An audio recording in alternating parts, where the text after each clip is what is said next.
ونعوذ بالله من شرور أنفسنا ومن سيئات أعمالنا من يهده الله فلا مضل له ومن يضلل فلا هادي له وأشهد أن لا إله إلا الله وحده لا شريك له وأشهد أن محمدا عبده ورسوله أما بعد. கண்ணியத்திற்குரிய எல்லாம் வல்ல அல்லாஹ் ஜல்ல ஷானஹு தஆலாவின் நல்லடியார்களே, அல்லாஹ்வுடைய பேரருளால் திருமறை குர்ஆன் அருளப்பட்ட இந்த புனிதமிக்க ரமலான் மாதத்திலே திருமறை குர்ஆனின் முதல் அத்தியாயமாக திகழும் அல் ஃபாத்திஹா அத்தியாயத்தின் விளக்கத்தை நாம் பார்த்து வருகிறோம்.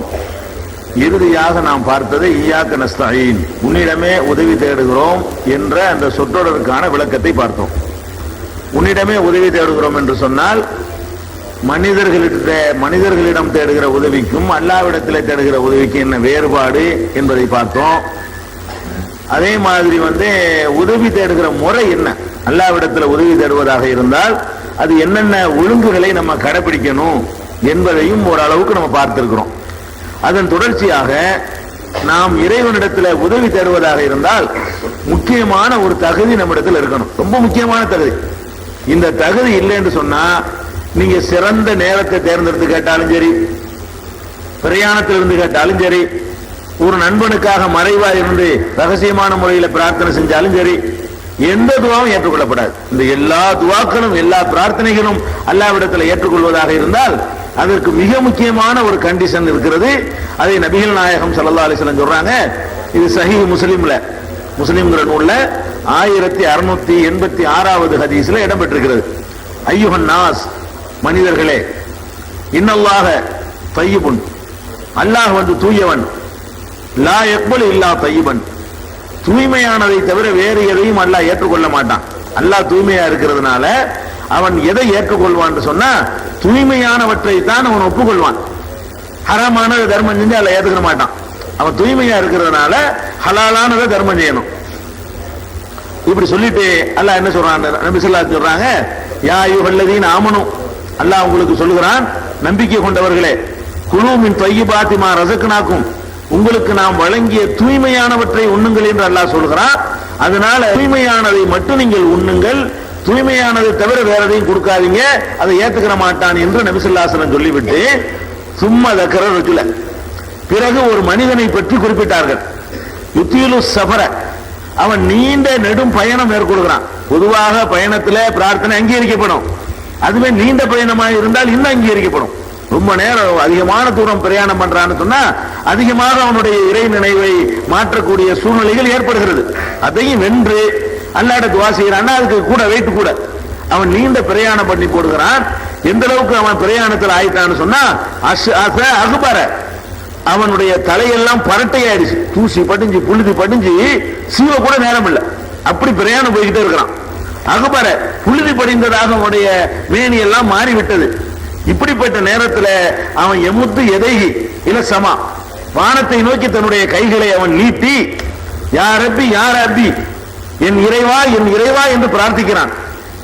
இப்படி பிரார்த்திக்கும் பொழுது ரசூலுல்லாஹ் சொல்றாங்க, ஓ மத்அமுஹு ஹராம், அவன் உண்ணுகிற உணவு ஹராமாக இருக்கிறது. ஓ மஷ்ரபுஹு ஹராம், அவன் அருந்துகிற பானம் ஹராமாக இருக்கிறது. ஓ மல்பசுஹு ஹராம், அவன் அணிந்திருக்கிற ஆடை ஹராமாக இருக்கிறது. ஓ உஸிய பில் ஹராம், ஹராமுனாலே அவன் உருவாக்கப்பட்டிருக்கிறான். அன்னா யுஸ்தஜாபு லிதாலிக, இவனுடைய பிரார்த்தனை எப்படி ஏற்றுக்கொள்ளப்படும்? ரசூல் ஸல்லல்லாஹு அலைஹி வஸல்லம் சொல்றாங்க, ஒரு பிரயாணியா இருந்தால் அவனுடைய துஆ ஏற்றுக்கொள்ளப்படும். என்ன கண்டிஷன் என்று கேட்டால், உண்ணுகிற உணவு ஹலாலா இருக்கணும், அணிந்திருக்கிற உடை ஹலாலா இருக்கணும், அதே மாதிரி பருகுகின்ற பானம் ஹலாலா இருக்கணும். இதுல எந்த ஒன்னாவது ஹராமாகி விடுமையானால், ஹராம் இருக்கிற வரைக்கும் ஹராம உணவு உட்கொள்ளக்கூடியவர்கள் அதிலிருந்து திருந்தி தௌபா செய்து இனிமேல் அதை செய்ய மாட்டேன் என்று அவங்க தங்களை மாற்றிக்கொள்ளாத வரைக்கும் துவா ஏற்றுக்கொள்ளப்படாது. அப்ப இந்த ஹராம் விஷயத்துல ரொம்ப பேணுதலாக இருக்கணும். வட்டி வாங்கி சாப்பிடக்கூடாது, வியாபாரத்தில் அளவு நிர்வகிகள்ல மோசடி பண்ணிடக்கூடாது, கொடுக்கல் வாங்கல நேர்மையா இருக்கணும், தடை செய்யப்பட்ட பானங்களை, அது மதுபானங்களை, போதைப் பொருள்களை தொற்றக்கூடாது. இதுகளெல்லாம் நம்ம இடத்துல இருக்குமையானால் அவ்வளவுதான், முடிஞ்சு வச்சுக்காத. எந்த துவாவும் ஏத்துக்கிறப்படாது. தகச்சத்தில் நின்று வணங்கினாலும் சரி, அதெல்லாம் நீ ஹராம திருட்டு என்கிட்ட கேட்கிற, நான் எதை அனுமதிச்சேனோ அதை தின்னுட்டு வா என்கிட்ட அப்படின்னு சொல்லி அல்லாஹ் தூக்கி எறிஞ்சிருவாங்கிறாங்க ரசூல் ஸல்லல்லாஹு அலைஹி வஸல்லம். இதுல ரொம்ப கேர்ஃபுல்லா இருக்கணும். இது ஒரு முக்கியமான ஷரத்து. இது எல்லா நேரங்களில் செய்யற பிரார்த்தனைக்கும் வெயிட் இல்லாம ஆகக்கூடிய ஒரு கடுமையான பாயிண்ட். இந்த ஹராம் ஹலால் விஷயத்துல கூடுதல் பேணுதலாக இருக்க வேண்டும். அடுத்ததாக நபிகள் நாயகம் ஸல்லல்லாஹு அலைஹி வஸல்லம் அவர்கள் இன்னொன்னு சொல்றாங்க, நீங்கள் துஆ செய்யும் பொழுது ஒரு மீன் வயிற்றுல ஒருத்தர் இருந்தார் இல்லையா, யூனுஸ் நபி, அவர் மீன் வயிற்றுல உள்ளவர் ரசூலுல்லாஹ் சொல்றாங்க. மீன் வயிற்றில் இருந்தாரு, அவர் செய்யற துஆவையும் சேர்த்து நீங்க துஆ செஞ்சீங்கன்னு சொன்னா அல்லாஹ் ஏற்றுக்கொள்ளாம இருக்க மாட்டான். துஆ செய்யும் பொழுது அதையும் சேர்த்துக்கணும். அவர் என்ன துஆ செஞ்சாரு? லா இலாஹ இல்லா அன்த சுப்ஹானக இன்னி குன்து மினல் ஸாலிமீன். அவர் ஒரு தப்பு பண்ணிட்டார், கோச்சிட்டு போனாரு. அல்லாஹ்வுக்கு அந்த கடல்ல தள்ளி விட்டு மீனை ஒழுங்க செஞ்சு மீன் வயிற்றுல வச்சுட்டான். அதுக்கப்புறம் அல்லாஹ் அதிலிருந்து வெளியேற்றுறான். அந்த மீன் வயிற்றுல போன உடனே அவர் அல்லாஹ்ட்ட வந்து பிரார்த்தனை பண்ண ஆரம்பிச்சார், யாரெல்லாம் நான் தப்பு தான் மன்னிச்சுக்கேன். அந்த அவர் உள்ளத்துல அந்த வார்த்தைக்கு வந்து வெயிட் கொடுக்குறான் அல்லாஹ். ரசூல் ஸல்லல்லாஹு அலைஹி வஸல்லம் சொல்றாங்க, தாவத்து ஸின்னூனி இதா வஹுவ பி பத்னில் ஹூத். மீன் வயிற்றில் இருக்கும் பொழுது அந்த ஸுன்னூன் என்பவர், ஸுன்னூன்டா யூனுஸ் நபிக்கு ஒரு பேரு, மீன் வயிற்றில் இருந்தவர்னு பேரு. அவர் செய்த பிரார்த்தனை இருக்குது, லா இலாஹ இல்லா அன்த சுப்ஹானக இன்னி குன்து மினல் ஸாலிமீன் என்ற இந்த பிரார்த்தனை. ஃபஇன்னஹு லம் யதா பிஹா ரஜுலுன் முஸ்லிமுன் ஃபீ ஷைஇன் கத்து. எந்த ஒரு பிரச்சனைக்காக வேண்டியாவது இந்த வார்த்தையை சொல்லி ஒரு முஸ்லிம் அல்லாஹ்விடத்தில் கேட்பானேயானால் இல்லஸ்தஜாபலஹு இல்லஸ்தஜாபல்லாஹு லஹு, அல்லாஹ் அவனுடைய துஆவை ஏற்றுக்கறாம இருக்கிறது இல்லை. ஏதாவது கேட்கிறதா இருந்தா, பிசுக்கு வேணுமா, பணம் வேணுமா, லா இலாஹ இல்லா அன்த சுப்ஹானக இன்னி குன்து மினல் ஸாலிமீன் சொல்லிட்டு அப்புறம் என்ன செய்யணும்? அல்லாஹ்விடத்தில் நம்ம கோரிக்கை வைக்கணும். அந்த யூனுஸ் நபி அவர்கள் எப்படி அந்த வார்த்தையை சொல்லி இறைவனிடமிருந்து அந்த பாதுகாப்பு பெற்றார்களோ, இதை சொல்லிவிட்டு ஒருவர் வந்து அவர் கேட்டாரேயானால் அவருடைய பிரார்த்தனை கண்டிப்பாக ஏற்றுக்கொள்ளப்படும் என்று நபி ஸல்லல்லாஹு அலைஹி வஸல்லம் சொல்றாங்க. இது ஒரு அல்லாஹ்ட்ட கேட்கிறதுக்கான ஒழுங்கு. இதை விட இன்னொரு ஒழுங்கு ஒண்ணு இருக்கு. எப்போதுமே துஆக்கள் ரெண்டு வகையான துஆ இருக்குது, பிரார்த்தனைகள். இந்தந்த நேரத்தில் இன்னென்ன ஓது என்று நபிகள் நாயகம் ஸல்லல்லாஹு அலைஹி வஸல்லம் நமக்கு சொல்லி தந்திருப்பாங்க. அந்த பிரார்த்தனை அப்படி ஓதிட வேண்டியதான். அது தூங்கும்போது அல்லாஹும்ம பிஸ்மிக அமூத்து வஹயாங்கிறீங்களா, அதை மட்டும் சொல்லிட வேண்டியதான், வேற ஒன்றும் சொல்ல வேண்டியதில்லை. பண்ணுங்களா? எந்திரிக்கும் போது அல்ஹம்துலில்லாஹ் இல்லதி அஹ்யானாங்கிறீங்களா, அதை சொல்லிட வேண்டியதான். அதுல கூட குறையும் சேர்க்க வேண்டியதில்லை. நீங்களா கேட்கிற துவா இருக்குதுல்ல, உங்க தேவைகளுக்கு கேட்கிற துவா, அப்படி கேட்குவதாக இருந்தால் முதல்ல ரெண்டு வேலை நீங்க செஞ்சாகணும். எடுத்தவன யா அல்லாஹ் எனக்கு அதை தாண்டி கேட்கக்கூடாது, அல்லாஹ்வை புகழணும். எடுத்த உடனே அல்லாஹ்ட்ட கேட்கறது என்ன செய்யணும்னா, அல்லாஹ்வை அல்ஹம்துலில்லாஹ் என்ற அளவுக்காவது, பெருசா புகழ தெரியல என்று சொன்னா அல்ஹம்துலில்லாஹி ரப்பில் ஆலமீன் அர்ரஹ்மானிர் ரஹீம் மாலிகி யௌமிddin வரைக்கும் சொல்லுங்க போதும். இதுக்கு மிஞ்சின ஒரு புகழ் கிடையாது. அதை எல்லாம் அடக்கிட்டான் அல்லாஹ். அல்ஹம்துலில்லாஹ்னு சொல்லிட்டு அல்லாஹ் ரப்புல் ஆலமீன் சொல்லி, ரஹ்மான் சொல்லி, ரஹீம் சொல்லி, மாலிகி யௌமிddin சொல்லி இவ்வளவு அல்லாஹ் புகழ்றோம். இந்த அல்லாஹ்வை உங்களுக்கு தெரிஞ்சதை கொண்டு புகழுங்க. அதுல சிறந்த புகழ் வந்து அல்லாஹ் முதல் சூறாவுல எதை கற்று தர்றானோ அது எல்லாருக்கும் தெரிஞ்ச விஷயம், ஈஸி. புதுசு புதுசா அதை உண்டாக்க நமக்கு தேவையில்லை. துவா செய்ய ஆரம்பிக்கும் பொழுது யா அல்லாஹ்னு ஆரம்பிக்காம அல்ஹம்துலில்லாஹ்னு ஆரம்பிங்க. துவா எந்த துவா ஆரம்பிக்கிறதா இருந்தாலும் அல்ஹம்துலில்லாஹி ரப்பில் ஆலமீன் அர்ரஹ்மானிர் ரஹீம் மாலிகி யௌமிddin சொல்லுங்க. அல்லது பெருசா சொல்ல தெரியலையா, அல்ஹம்துலில்லாஹி ரப்பில் ஆலமீன் மட்டுமா சொல்லுங்க. அல்லாஹ்வை புகழணும். அல்லாஹ் சொல்லி தர்ற இத்தனை வாசகங்கள் இருக்கிறது, அதுகளை சொல்லி புகழுங்க. இது எல்லாருக்கும் தெரிஞ்ச வாசம். ஃபாத்திஹா சூராங்கிறது எல்லாருக்கும் தெரியும். அதை சொன்ன உடனே அல்லாஹ்ட்ட கேட்டக்கூடாது. இந்த கொள்கையை, இந்த மார்க்கத்தை நம்ம இடத்துல கொண்டாந்து சேர்ப்பதற்காக வேண்டி பாடுபட்ட நபிகள் நாயகம் ஸல்லல்லாஹு அலைஹி வஸல்லம் அவங்க இல்லைன்னா நம்ம கல்ல வணங்கிட்டு இருந்திருப்போம். அவங்கள அல்லாஹ் அந்த பயன்படுத்திக் கொள்ளவில்லை என்றால், அவங்க தியாகம் பண்ணல என்று சொன்னா அவங்க நல்லா கருவியாக்கணும். அவங்க தியாகம் பண்ணல, நாடி வாங்கிட்டு இந்த கொள்கையில உறுதியா நிலைநாட்டலன்னு சொன்னா இப்படி ஒரு அழகான ஒரு வாழ்க்கை திட்டம் கிடைச்சிருக்காது. அதுக்கு நன்றி கடனாக நமக்கு கேட்கறதுக்கு முந்தி நபிகள் நாயகத்துக்காக ஃபர்ஸ்ட் கேட்டுக்கணும். நம்ம கேட்கக்கூடாது. செலவாத்துன்னு அதான் அர்த்தம். செலவாத்துனா என்ன, நபிகள் நாயகத்தை புகழ்றன்னு நினைச்சிட்டு இருக்காங்க நிறைய பேர். செலவாத்துன்னா இது ரசூல் ஸல்லல்லாஹு அலைஹி வஸல்லம் பாராட்டணும்னு நினைச்சிட்டு இருக்காங்க. செலவாத்துன்னு அது கிடையாது. செலவாத்துக்கு அர்த்தம் என்ன, அல்லாஹும்ம ஸல்லி அலா முஹம்மதின்ங்கறீங்க, இறைவா முஹம்மது ஸல்லல்லாஹு அலைஹி வஸல்லம் அருள் புரிவாயாக. இதுதான் செலவாத் துஆ. செலவாத்துக்கு என்ன அர்த்தம் கேட்டா, நபிகள் நாயகம் ஸல்லல்லாஹு அலைஹி வஸல்லம் அவர்களுக்காக நாம் செய்கிற பிரார்த்தனை, அதான் செலவாத் என்பது. அப்ப ஃபர்ஸ்ட் என்ன செய்யணும்னு கேட்டா, அல்லாஹ்வை புகழ்ந்துட்டு ஓன் தேவையை கேட்கறதுக்கு முன்னாடி அல்லாஹ்வுடைய தூதருக்காக இந்த வழிமுறை அவர்கிட்ட வந்துச்சு, அவங்களுக்கு ஒரு பிரார்த்தனை போட்டு விட்டு ஏதாச்சும் ஒரு செலவாத், உனக்கு தெரிஞ்ச செலவாத், அத்தஹியாத்துல் ஒரு செலவாத்து கூட சொல்லிக்கலாம். அல்ஹம்துலில்லாஹி ரப்பில் ஆலமீன் தெரியும். புதுசா செலவாத்துகளை மனப்பாடம் பண்ண தெரியலன்னு சொன்னா புதுசா கண்டு சிரமப்பட வேண்டியதில்லை. அத்தஹியாத்துல ஓதுற ஸலவாத் இருக்குல்ல, அல்லாஹும்ம ஸல்லி அலா முஹம்மதின் வ அலா ஆலி முஹம்மதின் கமா ஸல்லைத அலா இப்ராஹீம வ அலா ஆலி இப்ராஹீம இன்னக ஹமீதுல் மஜீத் இது சொல்லி கொடுங்க. துஆ கேட்கறதா இருந்தா அதுக்கப்புறம் உங்களுக்கு தெரிஞ்ச பாஷையில் எல்லாத்தையும் கேளுங்க. இந்த ரெண்டு சொல்லிவிட்டு தான் செய்யணும் கேட்கணும். அதுக்கப்புறம் அரபில சொல்ல வேண்டிய அவசியம் கிடையாது. இந்த ரெண்டையும் அல்லாஹ்வை புகழ வேண்டும். அது கூட அரபியே தெரியாத ஒருத்தனா தமிழ்ல புகழலாம். அரபியே, ஆனா இது எல்லாரும் தெரிஞ்ச விஷயங்கள். ஹம்து ஸலவாத் தெரியாம இருப்போமா? ஒரு மனிதனுக்கு வந்து அல்ஹம்து ஸலவாத் தெரியாம இருக்குமா? ஒரு முஸ்லிமுக்கு கண்டிப்பா தெரியும். அதே மாதிரி அத்தஹியாத்து தெரியாம இருக்குமா? கண்டிப்பா தெரியும். அத்தஹியாத்து முழுசா தெரியாட்டா கூட இந்த ஸலவாத் தெரியும். அது பெரிய ஸலவாத் தெரியலையா, அல்லாஹும்ம ஸல்லி அலா முஹம்மது மட்டுமா சொல்லு, அதுவுமா தெரியாது. பெரிய ஸலவாத் நமக்கு தெரியல, புதுசா தொழுகைக்கு ஆரம்பிச்சிருக்கான் அவன், பரவாயில்ல. ஒரு அல்ஹம்துலில்லாஹ் சொல்லு, ஒரு அல்லாஹும்ம ஸல்லி அலா முஹம்மது சொல்லு, சரியா போச்சு. அல்ஹம்துலில்லாஹ்னா அல்லாஹ் புகழ்ந்தாச்சு, அல்லாஹும்ம ஸல்லி அலா முஹம்மதுனா நபி ஸல்லல்லாஹு அலைஹி வஸல்லம் அவர்களுக்காக துஆ செஞ்சாச்சு. அதுல விரிவாக ஸலவாத் சொல்லணும், விரிவா சொல்லிக்கலாம், ஷார்ட்டா சொல்லணும் சொல்லிக்கலாம். இப்படி ஹம்தையும் ஸலவாத்தையும், ஹம்துன்னா இறைவனை துதிக்குதல், ஸலவாத் என்றால் நபிகள் நாயகத்துக்காக வேண்டுதல், இந்த ரெண்டையும் சொல்லாமல் ஒருவர் கேட்பாரையானால் அது ஏற்கப்படாது. எந்த துவாவுக்கு இந்த ஒழுங்கு இருக்கணும். நீங்க எப்ப கேட்டாலும் சரி. ஆனா இந்த துவாக்கு இந்த நேரத்தில் இதை ஓதுங்கிறாங்கல்ல, ககுசுல் நிறுத்து அல்ஹம்துலில்லாஹி ரப்பில் ஆலமீன் கூடாது.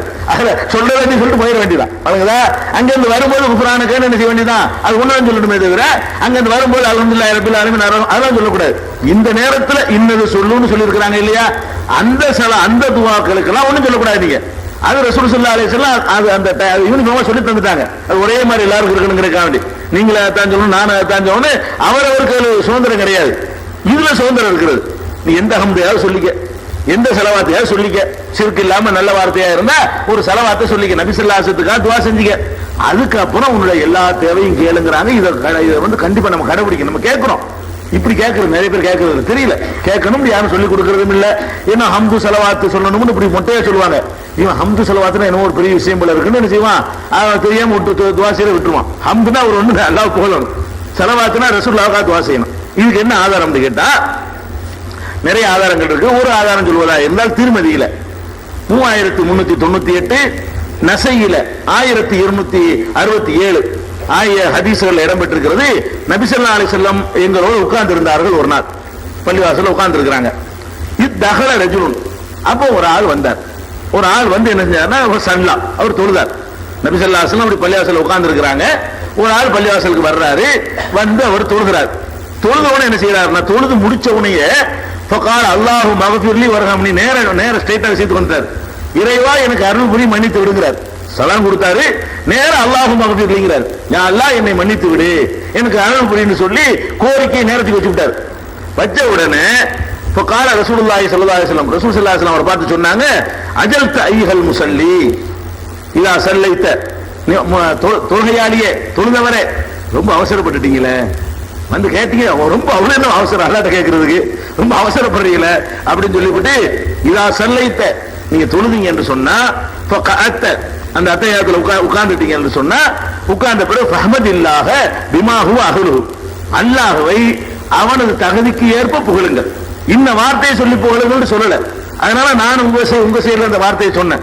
இந்த வார்த்தையை சொல்லி புகழுங்கள் ரசூல் ஸல்லல்லாஹு அலைஹி வஸல்லம் சொல்லி இருந்தார்களே, ஆனால் அதுதான் சொல்லணும், அவன் தகுதிக்கு ஏற்ப அவனை புகழுங்கள்.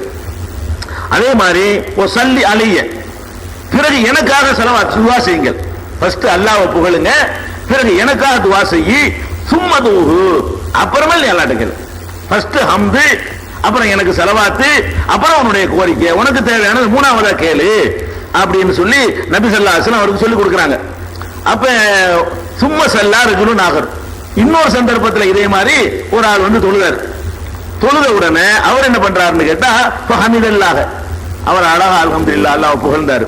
ஓ ஸல்லா அலன் நபி, நபி ஸல்லல்லாஹு அலைஹி வஸல்லம் ஸலவாத் சொன்னாரு. ஒண்ணு கேட்கறானா, இவர் என்ன செய்யறாருன்னா இன்னொரு கட்டத்தில் ஒரு ஆள் வர்றாரு, ரசூல் ஸல்லல்லாஹு அலைஹி வஸல்லத்துக்கு அல்லாஹ்வை புகழ்றாரு, அல்லாஹும்ம ஸல்லி அலா முஹம்மது ஸலவாத் சொல்றாரு, சொல்லிட்டு சும்மா உட்கார்ந்துட்டு இருக்காரு.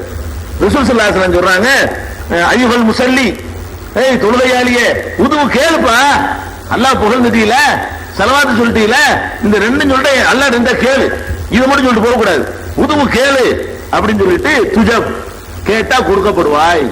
கரெக்டான ஒரு முகமனை சொல்லிவிட்டாய். அடுத்தபடியா உனக்கு தர்றதா மிச்சம் கேட்டு என்று பெருமானார் ஸல்லல்லாஹு அலைஹி வஸல்லம் சொன்னாங்க. இது திருமதியிலையும் நசையிலும் இடம்பெற்றிருக்கிற ஆதாரப்பூர்வமான செய்தி. அப்ப எந்த பிரார்த்தனை நம்ம செய்வதா இருந்தாலும் ஒரு அல்ஹம்துலில்லாஹ், ஒரு அல்லாஹும்ம ஸல்லி அலா முஹம்மத் இதை சொல்லிவிட்டு அல்ல இதோட பெருசா சொல்லிவிட்டு நம்முடைய கோரிக்கைகளை வைக்கணும் என்பது இந்த பிரார்த்தனை அல்லாஹ்ட்ட கேட்கறதுக்குரிய முறைகள்ல இன்னொரு முறை. இந்த கேட்கறதுல முக்கியமான ஒரு நேரம் என்ன நேரம் கேட்டா, ரசூல் ஸல்லல்லாஹு அலைஹி வஸல்லம் பொதுவா சொன்னது ஐயுத்துவாய் அஸ்மவு, துவாக்கல்ல ரொம்ப ஏற்கத்தக்க ஒரு துவா எது? பெருமானார் ஸல்லல்லாஹு அலைஹி வஸல்லம் அவர்கள்ட்ட கேட்கறாங்க, ஐயுத்துவாய் அஸ்மவு, துவாக்கல்ல ரொம்ப கன்ஃபார்மா ஏற்கத்தக்க துவா எதுன்னு கேட்கறாங்க. அப்ப ரசூல் ஸல்லல்லாஹு அலைஹி வஸல்லம் சொல்றாங்க, துபுர குல்லி ஸலாத்தி மக்தூபா, ஒவ்வொரு கடமையான தொழுகைக்கு பிறகும், ஒவ்வொரு கடமையான தொழுகை முடிஞ்ச உடனேயும் கேட்கிற துவா இருக்குது, அதான் ஏத்துக்கிறதுலே சூப்பரா ஏத்துக்கொள்ளப்படும். ஒரு கடமை நிறைவேற்றியல, கடமையான தொழுகைக்கு பிறகு அல்லாஹ்ட்ட கேட்கணும். ஆனால் இன்றைக்கு நம்ம சகோதரர்கள் பத்தியில ஒரு பெரிய குறையை நம்ம காணுகிறோம். என்ன குறை? கூட்டு துவா இல்லை, அது கிடையாது இஸ்லாத்துல. நம்ம தேவையை நம்ம தான் கேட்கணும். ஏன்னா அல்லாஹ் ரகசியமா கேட்க சொல்றான். அது ஒவ்வொருத்தருக்கு தேவை தனித்தனியா இருக்கும். நபிகள் நாயகம் ஸல்லல்லாஹு அலைஹி வஸல்லம் தன்னுடைய வாழ்நாள்ல ஒரே ஒரு தடவை கூட அவங்க துவா செஞ்சு மற்றவங்க ஆமீன் சொன்னது கிடையாது. அல்ஹம்து சூரா ஓதும்போது ஆமீன் சொல்லியிருப்பாங்க தொழுகையில, அதுக்கு ஆதாரம் இருக்குது. அது தொழுகைக்கு உள்ள தொழுகையில நம்ம தனியா பேச முடியாதுல்ல, இமாம் பின்பற்றும் போது அவர் ஓடு கேட்டுட்டு இருப்போம்.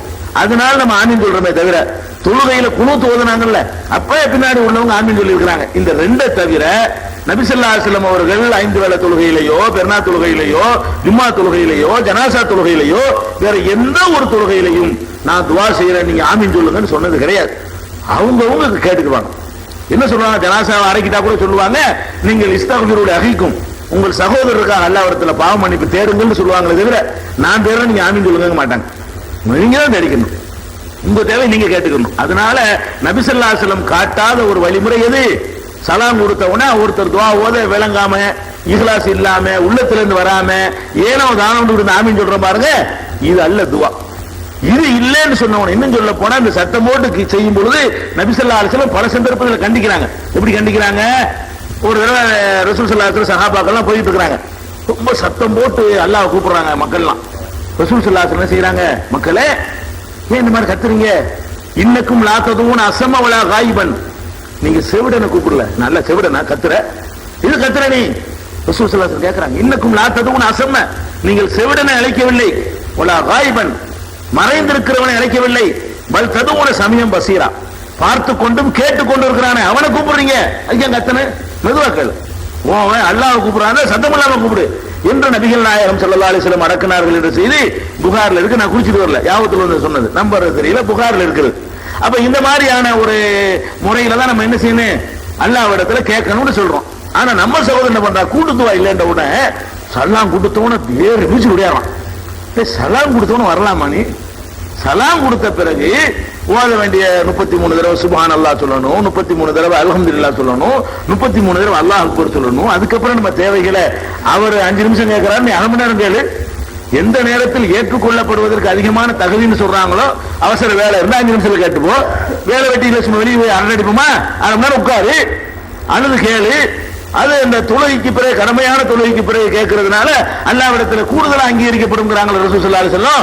அந்த சான்ஸ் எல்லாம் இழந்துறோம். அதாவது நல்ல நல்ல சான்ஸ்கள் கிடைச்சுன்னு சொன்னா, ஒரு ஒன்னு எடுத்தா ஒன்னு ஃப்ரீன்னு சொன்னா விடுவோமா? உலகத்துல சான்ஸ்கள் எது கிடைச்சாலும் என்ன செய்ய மாட்டேங்கிறோம்? விட மாட்டேங்கிறோம். ஒண்ணுக்கு ஒண்ணு ஃப்ரீண்டா போறோம், இலவசம் தர்றா ஓடி போயிடுறோம். இன்னைக்கு மட்டும் 10% தள்ளுபடினா போய் கியூல நிக்கிறோமா இல்லையா?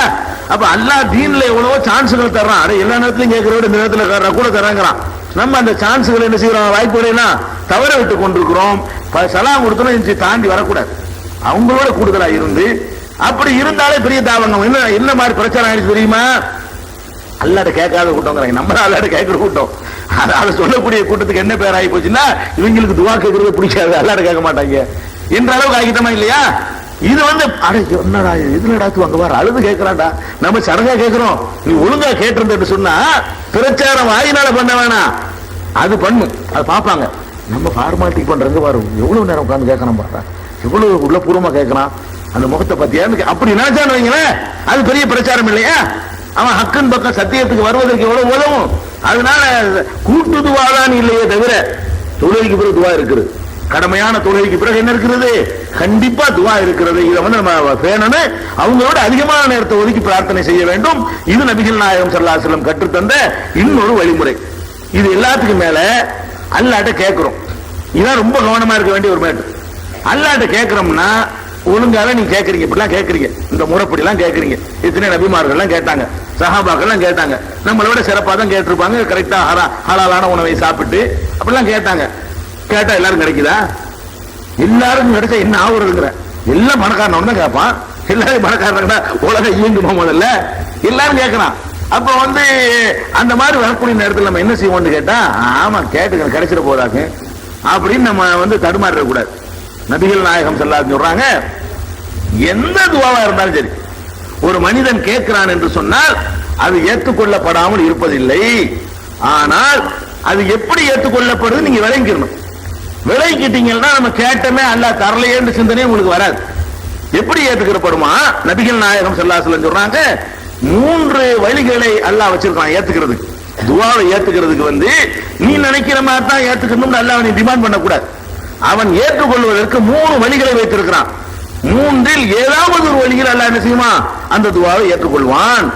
அது என்ன 3 வழின்னு கேட்டா, இப்ப நம்ம அல்லாஹ்ட்ட ஒரு கோரிக்கை வைக்கிறோம். அல்லாஹ்ட்ட என்ன கேட்கிறோம்? பணத்தை கூட ஏதாவது கொடுன்னு கேட்கிறோம். இப்படி கேட்கக்கூடிய நேரத்தில் அல்லாஹ் என்ன செய்வானா, இவனுக்கு நாளைக்கு என்ன கேடு வரப்போகுதுன்னு தெரியல, அதை கேட்காம நாளைக்கு உங்களுக்கு ஹார்ட் அட்டாக் வரப்போகுது. உதாரணத்துக்கு நாளைக்கு ஹார்ட் அட்டாக் 8 மணிக்கு ஹார்ட் அட்டாக் வரப்போகுது. அது உங்களுக்கு தெரியாது, அல்லாஹ்க்கு தானே தெரியும். நீங்க என்ன செய்ய தெரியாதனால அல்லாஹ் என்ன கோடீஸ்வரன் ஆக்குங்கிறீங்க. கிறுக்குப்பில் நாளைக்கு நீ இருப்பியா சேவையான்னு உனக்கு தெரியல, கோடீஸ்வரன் ஆக்குன்னு கேட்கறீங்க. அப்படி நல்லா என்ன செய்வான்னு கேட்டா, நீ அதை கேட்கறீங்கள, அதை விட வேற ஒண்ணு உனக்கு தரேன்டா, இந்த ஹார்ட் அட்டாக் இல்லடா. 8 மணிக்கு வர்றா, நீ கேட்டீல, நீ கேட்டது ஒண்ணு. அல்லாஹ் என்ன செய்யறான்னு கேட்டா, கேட்டதுக்காக வேண்டி நம்மளை அறியாமல் நம்மளை வர இருக்கிற ஒரு துன்பம் அவனுக்கு மட்டும் தான் தெரியும், நமக்கு தெரியாது. அவன் என்ன செய்யறான்னா, துவாக்கள்னால இந்த துன்பங்க விதியை கூட எல்லாம் மாத்தினாங்கிறாங்க. அந்த அடிப்படையில் என்ன செய்யறான்னு கேட்டா, போய் செத்து போற நிலையில் நாளைக்கு இருக்கிறான், இவன் பணத்தை தாண்டு கேட்கறான், பிள்ளையை தாண்டு கேட்கறான், நாளைக்கு இந்த இடத்துல அனுபவிக்கும் முதல்ல. அதனால அந்த கோரிக்கைக்கு பதிலா அது தூக்கி போடு, உனக்கு வழங்கல, உனக்கு அதை நீக்கிறாங்க. அது எப்ப தெரியும்? மறுமையில் போனாலும் தெரியும். என்ன எல்லாருக்கும் எழுதி இருக்கிறான், இப்படி எழுதி மாறி இருக்கிறது அப்பதான் தெரியும். அதனால நீ கேட்கிறது வீணா போத விளைவிக்கணும். நீ கேட்டது கிடைக்கல என்று சொன்னா என்னமோ நமக்கு வர்ற ஒரு முசீபத்தை அல்லாஹ் தட்டி விட்டுருக்கிறான். எந்த கோரிக்கை வீணா போகாது விளைக்கிறீங்க. நீ கேட்டது உங்களுக்கு கிடைக்காம இருக்கலாம். இப்ப நம்ம உலகத்துல அது மாதிரி நம்ம பார்க்கிறோம். உங்களுக்கு நெருக்கமான ஒரு ஆள் இருக்காரு, ரொம்ப வேண்டியவர், என்ன கேட்டாலும் நீ கொடுப்பீங்க. அந்த மாதிரி ஒரு ஆள் உங்கள்கிட்ட ஒரு 100 ரூபா தான் கேட்கிறாரு. 100 ரூபா கொடுக்க இயலும், உங்களுக்கு கொடுக்க முடியும், அது பெரிய விஷயம் கிடையாது, அவர் கொடுப்பீங்க. அப்படிப்பட்ட நேரத்தில் கால் கிட்ட ஒரு பாம்பு எடுத்து கொத்த போகுது, நிக்குது, அதை நீ பார்த்துட்டிய. 100 ரூபா கேட்கும்போது அதையே கவனிப்பீங்க, பிடிச்சி அவனை ஒரு தள்ளி விட்டுருவீங்க. 100 ரூபா கேட்பான், பிடிச்சி வெளியே தள்ளி விட்டுருவான். என்ன 100 ரூபா கட்டு தள்ளுறான், அதை பாருங்க வர்ற காலில் 100 ரூபாய் பெருசு உனக்கு, உன்னை பாம்பு கொத்த வந்திருக்குடா, அதை காப்பாத்துனா இப்ப 100 ரூபாய் பெருசா உனக்கு.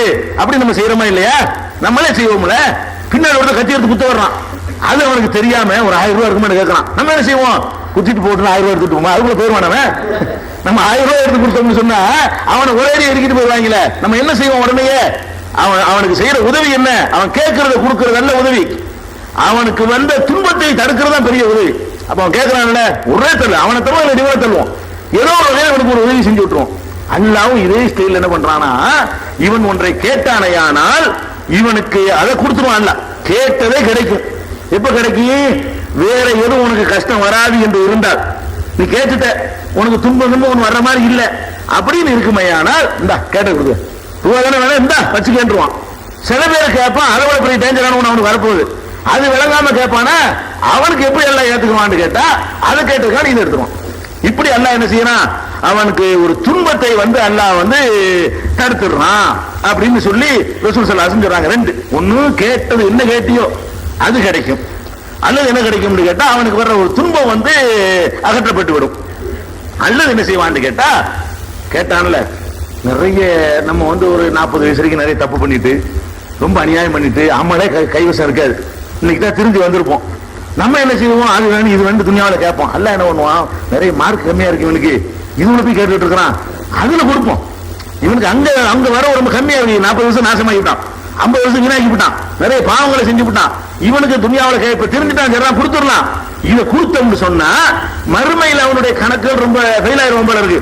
அதுக்கு அல்ல என்ன பண்றான்? கேட்டில்லடா இதுக்கு இப்ப தரமாட்டான், வர வச்சுக்கிறோம். அங்க மறுமையில் அது கேட்டதுக்காக வேண்டி அங்க என்னமோ பெரிய அமல் செஞ்சாங்க, 10 வருஷம் தொழுத மாதிரி எழுதிக்குவான்.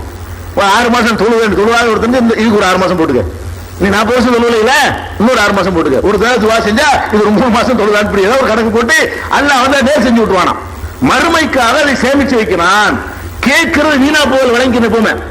கேட்கிற எந்த துவாவும் வீணா போகாது. உண்மை ஏத்துக்கலையா அங்க நமக்கு கிடைக்கும் நினைச்சுக்க, அல்லது இங்க நமக்கு வர வேண்டிய ஒரு துன்பம் நீக்கப்பட்டுச்சுன்னு விளங்கிக்க, அல்ல அதுவே கிடைக்கும்னு வச்சுக்க என்று நபி ஸல்லல்லாஹு அலைஹி வஸல்லம் அவர்கள் சொல்றாங்க. அதாவது இல்லா ஆத்தாஹுல்லாஹு பிஹா இஹ்தா ஸலாத்தின், மூன்றில் ஒரு வழியில் அல்லாஹ் வந்து அவனுக்கு கொடுக்காமல் இருப்பதில்லை. 3 வழியில ஒரு வழி என்னன்னு கேட்டா, இம்மா அன் துஅஜ்ஜல லஹு தஅவத்துஹு, அவன் கேட்டதே கொடுக்கப்பட்டு விடும். ஒன்னு என்னது, அவன் என்ன கேட்டானோ அதுவே கிடைக்கும். இம்மா அன் யத்தகிரஹு லஹா யத்தகிரஹா லஹு ஃபில் ஆகிரா, மறுமைக்காக அதை வந்து அல்லாஹ் கணக்கில் வர வைத்துக் கொள்வான். மறுமைக்கு அங்க கொடுக்காம இங்க கொஞ்சம் கஷ்டப்படு, அங்க பெரிய கஷ்டப்பட போற, அதை நான் பாத்துக்கிறேன் அப்படின்னு சொல்லி மறுமைக்குரிய அமலாக அதை அல்லாஹ் நினைக்கிறான், ஏற்றுக்கொள்வானா. இம்மா எஸ்ரிபான் சுவா மிஸ்லஹா, அதுக்கு பதிலா என்ன செய்யறான், ஒரு தீங்கை அவனை விட்டு அல்லாஹ் நீக்கி விடுகிறான் என்று நபி ஸல்லல்லாஹு அலைஹி வஸல்லம் சொன்ன உடனே சஹாபாக்கள் என்ன சொல்றாங்க தெரியுமா, காலு இதன் நக்சுரு, இப்படி இருந்தா நாங்க கேட்டுட்டே இருப்போமே, ரொம்ப ஜாஸ்தியா கேட்போமே அப்படிங்கிறாங்க சஹாபாக்கள். நாங்க என்னமோ கேட்டதுல என்ன 1-2 தான் கிடைக்கும் நினைச்சிட்டு இருக்கிறோம், 100% ஏற்றுக்கப்படுங்கிறீங்களா? அப்ப நான் கேட்டுக்கிட்டே இருப்பேன், ஒரே துவாவுலையும் நாங்க மூளை கிடப்போம், வேற வேற அமல்களை என்ன செய்வோம், அதுவே எங்களுக்கு போதுமே, ஒன்னு இங்க கிடைக்கும், இல்லாட்டி நல்லது கிடைக்கும், இல்லாட்டி அங்க கிடைக்கும், இதுக்கு நாங்க விட எப்ப பார்த்தாலும் துவா, எப்ப பார்த்தாலும் துவாவுல நாங்க மூழ்கிடுவோமே, அதிகமா செய்வோமேங்கிறாங்க. ரசூல் ஸல்லல்லாஹு அலைஹி சொல்றாங்க, அல்லாஹ் வாக்குசரு, அல்லாஹ் அதுக்கு மேல அதிகமா தருவானே அப்படின்னு செய்ய ரசூல் ஸல்லல்லாஹு உடனே கேக்குறாங்க, நிறைய கேட்டா அல்லாஹ்க்கு நஷ்டமா இருக்கிற மாதிரி கேட்கறாங்க, நிறைய கேட்டா அல்லாஹ் இப்ப என்ன பண்ணுவான் அப்படிங்கிற மாதிரி கேட்கறாங்க. ரசூல் ஸல்லல்லாஹு அலைஹி சொல்றாங்க, அல்லாஹ் அக்ஸரு, அல்லாஹ் அதுக்கு மேல அதிகமா தருவான், என்ன செய்வீங்க, நீ அதிகமா கேட்பீல, நீ 100 கேட்டா 200 தருவான், 200 கேட்டா 400 தந்துருவானே, அவனுக்கு என்ன நஷ்டம் அப்படின்னு சொல்லி பெருமானார் ஸல்லல்லாஹு அலைஹி சொன்னதாக அஹ்மதுல 10709வது ஹதீஸ்ல இடம்பெற்றிருக்கிறது. இன்னொரு அறிவிப்புல என்ன வருதுன்னு கேட்டா, 4 வழியில் அல்லாஹ் ஏத்துக்கிறான், அந்த 3க்கு பதிலா இன்னொரு வழி சேர்த்து வருகிறது, 4 வழி, இந்த 3 போக அடிஷனலா.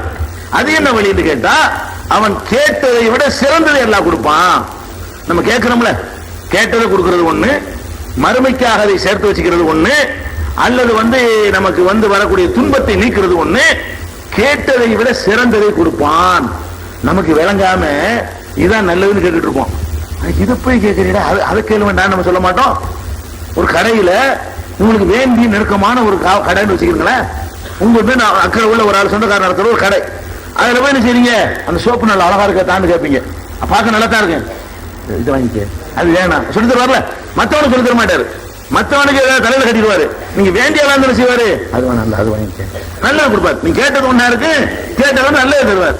ஒரு குழந்தைய கூட்டிட்டு தாய் போகுது, கடத்தலுக்கு போகுது, இந்த குழந்தை என்ன செய்யறான்னு கேட்டா, பல ஒரு கத்தி இருக்கு, அதை வாங்கி கேட்கறான், வாங்கி கொடுக்குமா தாய், ₹1 அந்த கத்தி, ஆனா அதுக்கு பதிலாக ₹10 வேற சாமான் வாங்கி கொடுக்கும். இவன் கத்தியை போய் கேட்கறான், வயிற்றுல குத்திட்டு என்ன ஆகுறது, விளங்காம கேட்கறான், அதுக்கு பாசம் இல்லைன்னு அர்த்தமா? நீ கேட்கிற கத்தி அது உனக்கு யூஸ் பண்ண தெரியாது, உணர்வு ஆயிரும், அதுக்காக நீ கேட்டீங்களப்பா, கேட்க தெரியாம கேட்டுவிட்ட, நான் என்ன செய்யறேன், அதை விட சிறந்த உனக்கு தர்றேன். நீ கத்தி தானே கேட்ட, இந்த கார் வச்சுக்க, இந்த ரிமோட் கார் உனக்கு வாங்கி தந்து வச்சுக்கன்னு சொல்லி தர்ற மாதிரி, தாயார் தர்ற மாதிரி என்ன செய்யறான்ல, அதை விட சிறந்த தந்துடாத, அதை இடைஞ்சல் பண்ணாது. சில பேர் பிள்ளைய கேட்பான், பிள்ளைய எல்லாம் கொடுக்க மாட்டான், நம்ம நீங்க புள்ள கேட்டு பார்த்து தரல, ஏன் தரலன்னா அர்த்தம் இருக்காங்கல்ல, உனக்கு பிள்ளைய கொடுத்தா அவன் உனக்கு தெருவில் வெளியேற்றிடுவான், உனக்கு வழக்க தெரியாதுன்னு தெரியும், அப்படி சில பேர் இருப்பான், அவன் தருதலையா போயிடுவான்னு தெரியும். இவன் பிள்ளைய கேட்கறான், பிள்ளைய கொடுத்தா என்ன ஆகுது இவனுக்கு, இவன் சரியான கொடுப்ப வளர்க்க மாட்டான், அவனுக்கு கேடாத்தான் முடியும், நம்ம வேற ஒண்ணு கொடுத்துருவோம், அவன் விளங்காம கேட்கறான், அதை விட சிறந்ததை கொடுத்துருவோம்னு சொல்லி எல்லாம் என்ன செய்வான். அப்படி 4 வகையில ஏதாவது ஒரு வகையில நம்முடைய பிரார்த்தனைகள் அங்கீகரிக்கப்படுதுங்கும் போது நம்ம எதுக்கு பிரார்த்தனை விடணும், கேட்கறத உதவி தருவதை நிறுத்தக்கூடாது, கேட்டுக்கிட்டே இருக்க வேண்டியதான். இந்த கேட்கறதுல சில ஒரு முக்கியமான விஷயம் என்னன்னு கேட்டா, கையை உயர்த்தி கேட்கணும். கேட்கும் பொழுது என்ன செய்யணும், கைகளை உயர்த்தி அல்லாட்ட கேட்கணும். கேட்கறதுக்கான முறை என்னன்னு கேட்டா, மழையை கேட்கும் போது மட்டும்தான் இப்படி கேட்கணும்.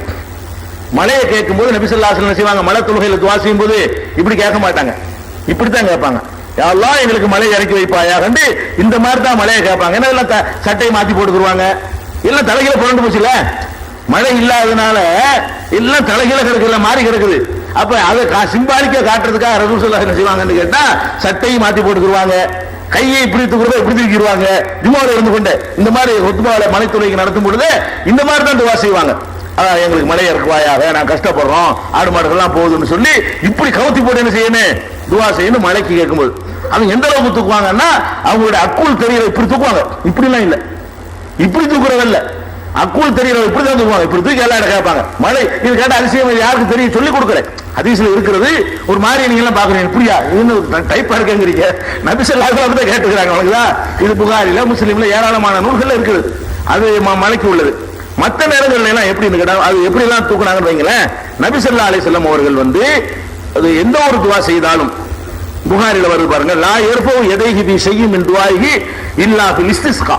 மழை தேடும் போது மட்டும்தான் ரசூல் ஸல்லல்லாஹு அலைஹி வஸல்லம் ரொம்ப அதிகமா கைகளை உயர்த்துவாங்க. எந்த அளவுக்கு உயர்த்துவாங்கன்னா யர்ஃபு ஹத்தா யுரா பயாம் இப்தைஹி, அவங்களுடைய அக்குள் ரெண்டும் தெரிகிற அளவுக்கு இப்படி என்ன செய்வாங்க, உயர்த்துவாங்க. புகாரில 1031 3565வது ஹதீஸ்ல நம்ம பார்க்கிறோம். மற்ற சந்தர்ப்பங்கள்ல எல்லாம் அந்த மழை தொழுகைந்து அல்லாமல் சும்மா சாதாரணமா துவா செய்வதாக இருந்தால் அப்போவெல்லாம் ரசூல் ஸல்லல்லாஹு அலைஹி வஸல்லம் சில பேர் கையை உயர்த்துவது தவறு ஆதரவுன்னு சொல்லிட்டு இருக்காங்க. இப்படிதான் கேட்கணும், கையை உயர்த்தக்கூடாது, எந்த ஆதாரம் இல்ல, மலைத்துறைக்கு மட்டும்தான் உயர்த்திருக்கிறாங்க, மற்றவர்களாம் உயர்த்தக்கூடாது என்றெல்லாம் சில பேர் சொல்லிக் கொண்டிருக்கிறார்கள். குர்ஆனை பேசுறோம்னு சொல்றவங்களே சொல்லிக் கொண்டிருக்கிறார்கள். அதுக்காகவே அது சம்பந்தமான சில சான்றுகளை தெரிஞ்சுக்கிறனும்.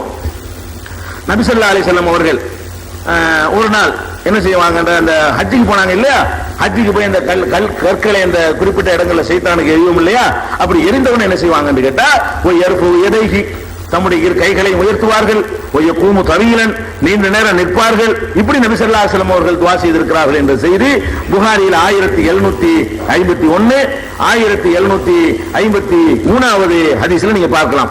ஒரு தடவை நபி ஸல்லல்லாஹு அலைஹி வஸல்லம் அவங்க சொன்னாங்க, அதாவது ஒருத்தரை ஜக்காத் வசூலிப்பதற்காக வேண்டி அனுப்புனாங்க. அவர் வசூலிச்சு என்ன பண்ணாருன்னு கேட்டா ஜக்காத்தை கொடுத்துட்டு கொஞ்சம் அப்படி தனியா ஒதுக்கி இது எனக்கு தந்தாங்கிறார். இவரை வந்து ஜக்காத்து வாங்க அனுப்பி விட்டாங்க. இவர் வாங்கிட்டு வந்து எல்லாத்தையும் இங்க கொடுக்கணும்.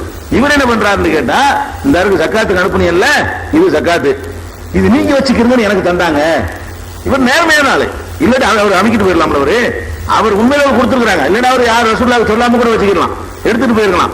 அவர் என்ன நினைச்சுட்டாருன்னா இப்ப நமக்குன்னு தந்தா வாங்கிக்கலாம்னு அவர் நினைச்சுக்கிட்டு இது எனக்கு தந்ததுன்னு அவர் சொல்லிவிட்டாரு. சொன்ன உடனே நபி ஸல்லல்லாஹு அலைஹி வஸல்லம் என்ன செய்யறாங்கன்னா கடுமையா கோவப்பட்டு எங்க வாப்பா வீட்டுல போய் வருவான்னு பார்ப்போம், நான் அனுப்புன வேலைக்கான உனக்கு தந்தாங்க அப்படி கேட்கறாங்க. இது வார்த்தையை சொன்னாங்க, அல்லா ஜலச ஃபீ பைத்தி அபீஹி, உங்க வாப்பா வீட்டுல போய் இருக்க கூடாதா, அவ உம்மிஹி அல்ல உங்க உம்மா வீட்டுல போய் உனக்குன்னு வரதான் பார்ப்போம். நான் உனக்குன்னு வந்தா நீ வீட்டுல கூட தேடி வரணும், அதான் உனக்குன்னு வர்றது. நான் ஒரு வேலைக்கு அனுப்பியிருப்போம் உனக்கு தந்தாங்கன்னு சொன்னா என்ன அர்த்தம், நீ ஏதோ 4 ஆட்டுக்கு மேல ஒரு ஆட்டை வாங்கியிருப்ப, ஏதோ ஒரு சலுகை எதிர்பார்த்து உனக்கு கொடுத்துருக்காங்க. ஏதாவது ஜக்காத் வசூலிக்க போன ஆள்கிட்ட கம்பல்சரி வசூல் தானே, விரும்பி கொடுக்கறது இல்ல, கம்பளா வசூல் பண்ணும் பொழுது இவரை கொஞ்சம் கூல் பண்ணிக்கிட்டோம்னா கொஞ்சம் பார்த்து ஒரு மாதிரி எடுத்துட்டு போவாருன்னு சொல்லி கொடுத்துருக்காங்க. இது உனக்கு தந்தது இல்லப்பா, வேற விஷயத்துக்கு வந்தது, அதனால இது உனக்கு வச்சுட்டு போட்டாங்க. வச்சுட்டு போன்னு சொல்லிவிட்டு நபி ஸல்லல்லாஹு அலைஹி வஸல்லம் சொல்றாங்க, மக்களை எந்திரிச்சு கிப்லாவை நோக்கி துஆ செய்ய சொல்றாங்க. மக்களே கைகளை வேற உயர்த்தி சொல்றாங்க. என்ன சொல்றாங்கன்னு கேட்டா, மறுமை நாளையில இந்த மாதிரி ஆட்டை சாப்பிட்டவன், மாட்டை சாப்பிட்டவன், புதுக்காசை ஒட்டகத்தை சாப்பிட்டவன், இந்த மாதிரி எல்லாம் வந்து மறுமையில வந்து யார் ரசூலுல்லாஹ் அஃபிஸ்னி, ரசூலுல்லாஹ்வை காப்பாத்துன்னு கேட்டுப்படாது, இந்த மாதிரி சாப்பிட்டு ரசூலுல்லாஹ்வை நீங்க தான் காப்பாத்தணும்னு கேட்டுப்படாது அப்படின்னு அந்த மக்களுக்கு எச்சரிக்கப்பட்டு சொல்றாங்க. சும்மா ரஃபா யதைஹி, பிறகு தம்முடைய கைகளை உயர்த்தினார்கள். கை அக்குள் தெரிகிற வரைக்கும் இப்படி இல்ல, அக்குள் தெரிகிற வரைக்கும் உயர்த்தி என்ன சொன்னார்கள், அல்லாஹும்ம ஹல் பல்லகுத்து, இறைவா நான் சொல்லிவிட்டேனா, இறைவா நான் சொல்லிட்டேனா, நான் என் வேலையை செஞ்சுட்டேன் அல்லாஹ்வை சாட்சியாக அல்லாஹ் கூப்பிடுறாங்க. அப்ப அல்லாஹ்ட்ட கேட்கும் பொழுது கைகளை உயர்த்தி கேட்டிருக்கிறார்கள். இவரை எச்சரிக்கை பண்ணிட்டு இந்த மாதிரி எனக்கு தந்தாங்க உனக்கு தந்தாங்கன்னு சாப்பிட்டீங்க, மறுமையில நான் உங்களை ஒண்ணும் பண்ண முடியாது, யார ரசூலுல்லாஹ் அது ரசூலுல்லாஹ் காப்பாத்துன்னு வந்துறாரு, இங்கே சொல்லிவிட்டேன், எச்சரிக்க வேண்டியது இங்கே நான் சொல்லிவிட்டேன் அப்படின்னு ரசூல் ஸல்லல்லாஹு அலைஹி வஸல்லம் சொன்னதாக புகாரியில 2597 6979 7147 7197 ஆகிய ஹதீஸ்கள் எல்லாம் இருக்குது நம்ம பார்க்கணும். அதே மாதிரி ஹாலித் இப்னு வலீத் அவர்கள் என்ன செய்யறாங்கன்னு கேட்டா, ஒரு கூட்டத்துக்கு அனுப்பி வைக்கிறாங்க. அங்க ஒரு இது என்னன்னா யுத்தம், அதுல என்ன பண்ணிட்டாருன்னா அவரு இஸ்லாத்தை ஏத்துக்கிறான்னு சொல்றாரு.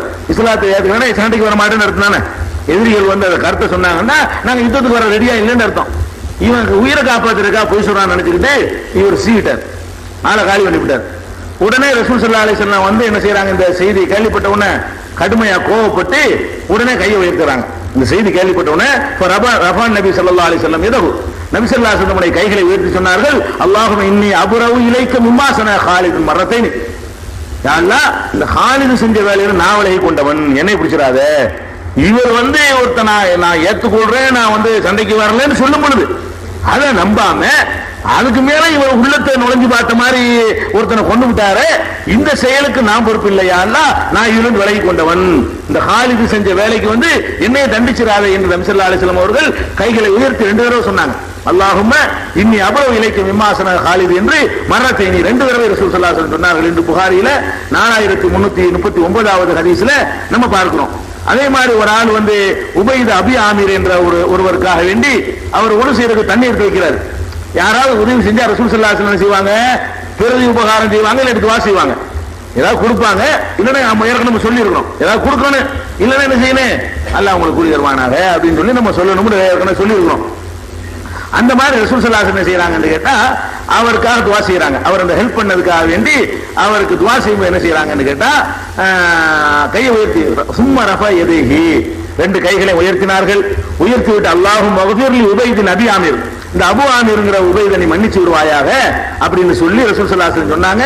அல்லாஹும்ம ஜஅல்ஹு யௌமல் கியாமத்தி ஃபௌக கஸீரின் மின் ஹல்கிக மினன் நாஸ், உன்னுடைய படைப்புகளிலேயே நிறைய பேரை விடுகிற மேலாண் நிலையில் வைத்து விடுவாயாக அப்படின்னு அவருக்காக ரசூல் ஸல்லல்லாஹு அலைஹி வஸல்லம் துஆ செய்யும் பொழுது கைகளை உயர்த்தி, அதான் பாயிண்ட், கைகளை உயர்த்தினார்கள் என்று இந்த ஹதீஸ்லயும் சொல்லப்பட்டிருக்கிறது. இது புகாரியில 6383 4323 ஆகிய எண்களை கொண்ட ஹதீஸாக இடம்பெற்றிருக்கிறத பார்க்கிறோம். அதே மாதிரி நபி ஸல்லல்லாஹு அலைஹி வஸல்லம் அவர்கள் ராயித்து ரசூலுல்லாஹி பொதுவா இது ரசூல் ஸல்லல்லாஹு அலைஹி வஸல்லம் அவர்கள் யர்ஃபவு யதைஹி பித்துஆ, துஆ செய்யும் பொழுதெல்லாம் கைகளை உயர்த்த நான் பார்த்திருக்கிறேன் என்று அனஸ் ரலியல்லாஹு அன்ஹு அவர்கள் அறிவிக்கக்கூடிய செய்தி முஸ்லிம்ல 1490வது ஹதீஸாக இடம்பெற்றிருக்கிறது. இப்ராஹிம் அலைஹிஸ்ஸலாத்து வஸலாம் அவர்கள் தன்னுடைய மனைவி ஹாஜர் அவர்களையும் அவங்களுடைய மகன் இஸ்மாயில் அலைஹிஸ்ஸலாம் கை குழந்தை கொண்டே பாலைவனத்தில் கொண்டு விடுறாங்க. அல்லாஹ்வுடைய கட்டளை ஏற்று அந்த மக்காங்கிற ஒரு ஊரை உண்டாக்குறதுக்காக வேண்டி அல்லாஹ் என்ன செய்யறான்னு கேட்டா அங்க ஒரு குடியமர்த்தான். தன்னுடைய இப்ராஹிம் நபியுடைய மனைவியை குடியமர்த்தி அங்க ஒரு ஊர் உண்டாகணும், பெருமானார் ஸல்லல்லாஹு அலைஹி வஸல்லம் வருவதற்கு அடித்தளமா அங்க மக்கா உண்டாகணும், மனிதர்கள் பெருகணும், அதுல முஹம்மது ஸல்லல்லாஹு அலைஹி வஸல்லம் வரணும், இறுதி நபி வரணும், அவர் மூலமா அந்த உலகத்துக்கெல்லாம் சென்றடைய வேண்டிய மெசேஜ் போகணுங்கிறதுக்காக வேண்டி ரசூல் ஸல்லல்லாஹு அலைஹி வஸல்லம் வர்றதுக்காக வேண்டி அதுக்கு எத்தனை ஆயிரக்கணக்கான வருஷத்துக்கு முன்னாடி அல்லாஹ் அங்க அடித்தளம் வைக்கிறான். கொண்டு இப்ராஹிம் அலைஹிஸ்ஸலாம் கொண்டு விட்டுட்டாங்க. அல்லாஹ் சொல்ல கேட்டு பாலைவனத்தில் விட்டுட்டு வர்றாங்க. பாரான்கிற பெருவழி, அதுக்கு பேர் பாரான், வரலாற்றுல பாரான் பெருவழியில கொண்டு என்ன செய்யறாங்க, விட்டுட்டு வர்றாங்க. விட்டுட்டு வரும் பொழுது அவங்க அல்லாஹ்ட்ட துஆ செய்யறாங்க. அந்த துஆ குர்ஆன்லயும் சொல்லப்பட்டிருக்கிறது. அப்பனா இறைவா இன்னி அஸ்கந்து உர்ரியத்தி, என்னுடைய சந்ததிகளை நான் குடியமர்த்தி விட்டேன், விவாதின் கைரி தி ஸரஐன், எந்த ஒரு பயிர் பச்சை இல்லாத ஒரு பாலைவனத்தில் கொண்டு விட்டிருக்கிறேன். இந்த பைத்திக்கல் முஹர்ரம், உன்னுடைய தூய்மையான ஆலயம் இருக்கிறது, என்ன ஆலயம் ஆரம்ப சிலம் கட்டிட்டாங்களே அந்த இடம் பாலனில் கிடைக்குது, அந்த ஆலயத்திற்கு அருகிலே கொண்டு நான் நினைச்சிட்டேன் குடியமர்த்தி விட்டேன் அப்படின்னு சொல்லி இப்ராஹிம் அலைஹிஸ்ஸலாம் துஆ செய்வாங்க, பெரிய துஆ. அந்த துஆவை செய்யும் பொழுது ரஃபா இப்ராஹிம் யதைஹி, இப்ராஹிம் தன்னுடைய 2 கைகளையும் உயர்த்தி துஆ செய்தார் என்று ரசூல் ஸல்லல்லாஹு அலைஹி வஸல்லம் சொல்றாங்க. இந்த துஆ செஞ்சது குர்ஆன்ல இருக்கிறது, அது நமக்கு பாயிண்ட் இல்ல, கையை உயர்த்துற பாயிண்ட்காக சொல்றேன். இந்த துஆவை செய்யும் பொழுது இப்ராஹிம் அலைஹிஸ்ஸலாம் ரப்பனா இன்னி அஸ்கந்து ஓதல, துஆ கையை உயர்த்தி நின்றார்கள், துஆ செய்தார்கள் என்ற செய்தியை புகாரியில 3364 தேடி பார்க்கணும். இது பெரிய ஹதீஸ். இந்த ஹதீஸ் ஒரு 3-4 பக்கம் வரும். அதுல அந்த கையை உயர்த்தினா ஒரு இடத்துல இருக்கும்.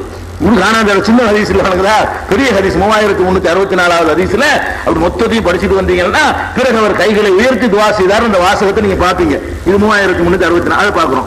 அதே மாதிரி ரசூல் ஸல்லல்லாஹு அலைஹி வஸல்லம் சொல்றாங்க, நான் ஏற்கனவே சொன்னேன்ல, ஒருத்தன் பிரயாணத்துல போறான், அவன் ஹராமான உணவை சாப்பிட்டு இருக்கிறான், ஹராமான ஆடை அணிஞ்சிருக்கிறான்.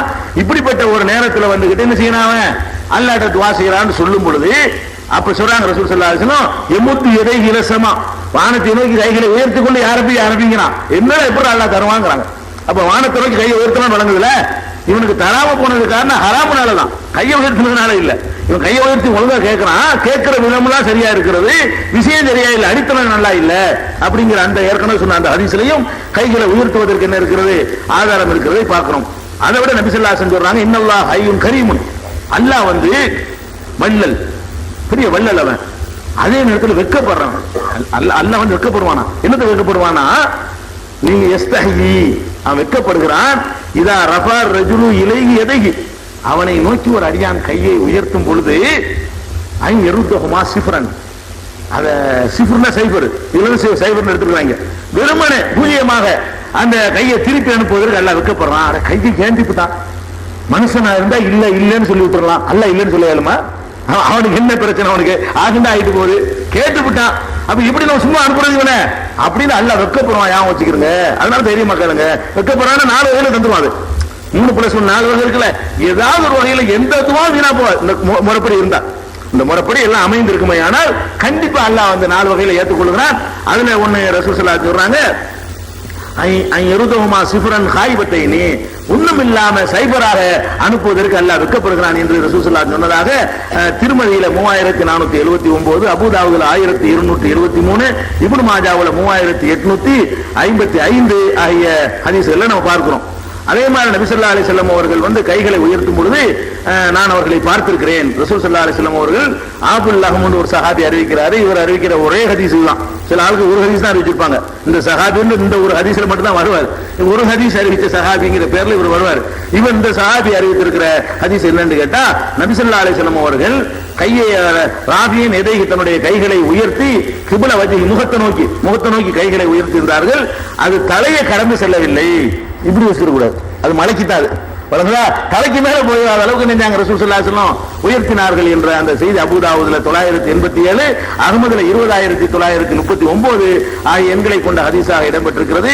இதே மாதிரி பல சந்தர்ப்பங்கள் ரசூல் ஸல்லல்லாஹு அலைஹி வஸல்லம் அவர்கள் கைகளை உயர்த்தி துவா செய்திருக்கிறார்கள். அல்லாஹ்ட்ட கேட்கும் பொழுது கையை உயர்த்தி, இந்த துவாக்களை விட்டுவிட்டு, இந்த துவா பாத்ரூம் போறது, தூங்குறது, சாப்பிடுறது, அந்த துவாக்கள்லாம் ஒன்றும் சொல்ல வேண்டிய, கையை உயர்த்த வேண்டியதும் இல்ல, ஹம்து ஸலவாத் இல்ல, அது ஒரு திக்ர் மாதிரி. அது சும்மா சொல்லிட்டு போயிட வேண்டிய. நம்மளா அல்லாஹ்ட்ட கேட்க நினைச்சோம்னு சொன்னா ஹம்து ஸலவாத் சொல்லி கைகளை உயர்த்தி அப்பதான் வாங்குறோம்னு அர்த்தம். சரியா? இந்த விஷயத்துல வளையிறது, காம்ப்ரமைஸ் கூடாது. இதுல யாரெல்லாம் மீறுறார்களோ, இய்யாக நஅபுதுல யார் மாற்றம் செய்கிறார்களோ, இய்யாக நஸ்தஈன்ல யார் மாற்றம் செய்கிறார்களோ, அந்த செயலுக்கு பேர் தான் அல்லாஹ்வுடைய பார்வையில இணை கற்பித்தல். அல்லாஹ்வுடைய இணை கற்பித்தல் என்ன அர்த்தம்? உன்னை வணங்குறது போல நான் எவனையும் வணங்குவேன், உன்கிட்ட கேட்கறது எவன்ட்டையும் கேட்பேன் என்று யாரெல்லாம் நடக்க ஆரம்பிக்கிறார்களோ அது பயங்கரமான. இது சும்மா கேட்கிறேன்னு சொல்லிட்டு போற விஷயம் இல்ல. இதை மீறினீர்களையானால் இய்யாக நஅபுது வ இய்யாக நஸ்தஈன் அடியானுக்கு மனுஷனுக்கு உள்ள உறவுங்கிறாங்க ரசூல் ஸல்லல்லாஹு அலைஹி வஸல்லம். இதெல்லாம் என்னை புகழ்ந்துட்ட. இய்யாக நஅபுது வ இய்யாக நஸ்தஈன் உனக்கு எனக்கு உள்ள ரிலேஷன்ஷிப் அவ்வளவுதான். நான் எஜமானி அடிமை, நீ வணங்கணும், நான் வணங்கத்தை ஏத்துக்கிறேன், நீ கேட்கணும், நான் தரணும். இதாண்டா உனக்கு எனக்கு உள்ள உறவுன்னு சொல்லி அல்லாஹ் சொல்வதாக நபி ஸல்லல்லாஹு அலைஹி வஸல்லம் சொல்றாங்க. அப்ப அந்த மாதிரியான ஒரு உறவு இருக்கிறதுனால இதுல மீறி விடாமல் இருக்க வேண்டும் என்பதற்காக அல்லாஹ் சொல்லக்கூடிய சில எச்சரிக்கைகள் நம்முடைய கவனத்தில் வச்சுக்கணும். தப்பு செய்யறோம், தொழுகாம இருப்போம், நோன்பு வைக்காம இருப்போம், ஜக்காத்து கொடுக்காம இருப்போம், போல் சொல்லுவோம், புறம் பேசுவோம், வேற ஏதாவது நம்மகிட்ட மிஸ்டேக்குகள் வரும். மனிதன் சம்பந்தப்பட்ட மிஸ்டேக் இருந்தா மனுஷன் மன்னிப்பு கேட்கணும். மற்றதா இருக்குமே ஆனால் அல்லாஹ் நார்னா மன்னிச்சிருவான். இந்த ஒரு காரியத்துக்கு மட்டும் வாழும் போதே திருந்தாமல் செத்து போனோம்னு சொன்னா மன்னிப்பு கிடையாது. கபரை வணங்கிக்கிட்டே மூத்தா போயிட்டான், திருந்திட்டா மன்னிச்சிடும். அது ஒரு சிறுக்கை மன்னிப்பான்ல. சஹாபாக்கள் 90% சிறுக்கு வச்சா இருக்குதான். திருந்திட்டாங்கல்ல சஹாபாக்கள், ஏத்துக்கிட்டான்ல. வாழுகிற காலத்திலேயே அந்த தவறுல இருந்து திருந்தி எல்லாம் நான் கபரை வணங்கின, கல்ல வணங்கின, கழுதை வணங்க, குதிரை வணங்க திருந்துட்டானா அதெல்லாம் ஏத்துக்கு ரெடியா இருக்கணும். அந்த நிலையிலே மூத்தா போயிட்டான்னு சொன்னா வேற தப்பு செய்தவனை அல்லாஹ் நினைச்சா மன்னிச்சிருவான். இந்த தப்பு செஞ்சவனை மட்டும் அல்லாஹ் மன்னிக்க மாட்டான். இய்யாக நஅபுது வ இய்யாக நஸ்தஈன், லா இலாஹ இல்லல்லாஹ்வுல உன்னைய தவிர உன்னையே வணங்குகிறோம் அர்த்தம். லா இலாஹ இல்லல்லாஹ்வுடைய அர்த்தம் தானே அது. அந்த நேரத்தில் இவனா தப்பு செஞ்சான்னு சொன்னா அதுக்கு மன்னிப்பு இல்லை என்பது முதல் எச்சரிக்கை. 4வது அத்தியாயம் 48, 4வது அத்தியாயம் 116 ரெண்டுலயும் அல்லாஹ் என்ன சொல்றான்னு கேட்டா, இன்னல்லாஹ லா யக்ஃபிரு அன் யுஷ்ரக. இந்த கருத்து 2 இடத்துல வைக்கிறான் அல்லாஹ், பதிவு செய்யறான் குர்ஆன்ல. ஒரு சூராவுல இத்தனையும் இன்னல்லாஹ லா யக்ஃபிரு அன் யுஷ்ரக பிஹி, தனக்கு இணை கற்பிக்கப்படுவதை எல்லாம் மன்னிக்க மாட்டான். அதை தவிர உள்ள பாவங்களை நாடியவர்களுக்கு மன்னிச்சிருவான். அதனால் நான் மன்னிக்காத ஒரு குற்றம் அப்பா இது, இந்த உறுதிமொழியை மீறிடாதே அப்படிங்கிறதையும் விளங்கிக்கிறணும். அதே மாதிரி நபி ஸல்லல்லாஹு அல்லாஹ் திருமறை 5வது அத்தியாயத்துல 72 வசனத்துல சொல்லுகிறான், இன்னஹு மன் யுஷ்ரிக் பில்லாஹி, யார் ஒருத்தன் அல்லாஹ்வுக்கு இணை கற்பிக்கிறானோ, அதாவது இய்யாக நஅபுது வ இய்யாக நஸ்தஈன்ங்கிற உறுதிமொழியில முரணா நடக்கிறானோ, ஃபக்கத் ஹர்ரமல்லாஹு அலைஹில் ஜன்னா, சொர்க்கத்தை அல்லாஹ் அவனுக்கு ஹராமாக்கிட்டான். ஹராம்னா என்ன அர்த்தம்? வரவே இல்லை, பர்மனன்ட், நிரந்தரம். மாவாகுன்னார், அவன் நரகத்துக்கு தான் அவன் போய் சேருவான் என்று 5:72 அல்லாஹ் ரப்பல் ஆலமீன் சொல்லி காட்டுகிறான். அப்ப சொர்க்கத்துக்கு வரவே முடியாது, ஒரு நாள் கூட அந்த சொர்க்கத்தை அனுபவிக்க முடியாது இந்த பாவம் செய்தவர்களுக்கு. தர்காவுக்கு போறவனா இருந்தாலும் சரி, சீர்காலில் விழுந்தாலும் சரி, உசோட உள்ள வணங்கினாலும் சரி, வேற சிலைகளை வேற எதை வணங்கினாலும் சரி, அதுக்கெல்லாம் மன்னிப்பே கிடையாது என்று அல்லாஹ் ரப்பல் ஆலமீன் சொல்கிறான். 6வது அத்தியாயம் 88வது வசனத்துல சொல்கிறான், நீங்கள் இணை கற்பித்த நிலையில வேற வேற நல்லறங்கள் செய்வீர்களே ஆனால் அதுக்கு நன்மை கிடையாதுன்றான். நீ இணை கற்பிக்கிறீங்க, தான தர்மம் கொடுக்குறீங்க, இணை கற்பிக்கிறீங்க, பொது சேவைகள்லாம் செய்யறீங்க. அல்லாஹ் சொல்லி காட்டுகிறான், உலக வசரக்கு, இணை கற்பிப்பார்களையால் ஹபித அன்ஹும் மா கான யாமலூன், அவர்கள் செய்த நல்லறங்கள் அழிஞ்சிரும். தொழுதுட்டு வந்துங்க, தொழுதுட்டு வருவான், பள்ளிவாசல்லையே தர்கா வச்சிருப்பானுவா சில ஊர்கள்ல, அதுல கும்பிட்டு விட்டுருவான், தொழுகை காலி. தொழுகிறான், கஷ்டப்பட்டு தொழுகிறான், தொழுதுட்டு வந்து அங்க ஒரு கும்பிட போடுவான், முடிஞ்சு போய் தொழுக. சிறுக்கு வச்சுட்டான்னு சொன்ன செஞ்ச நல்லறங்கள்லாம் அழிஞ்சு போய்விடும் என்று 6வது அத்தியாயத்தில் 88வது வசனத்துல அல்லாஹ் சொல்லி காட்டுகிறான். அவ்வளவு பயங்கரமான ஒரு விஷயமாக இதை அல்லாஹ் எடுத்துக்கொள்கிறான். அதே மாதிரி இணை கற்பிக்கிற காரியத்தை பற்றி அல்லாஹ் சொல்லும் பொழுது இன்ன சிற்கல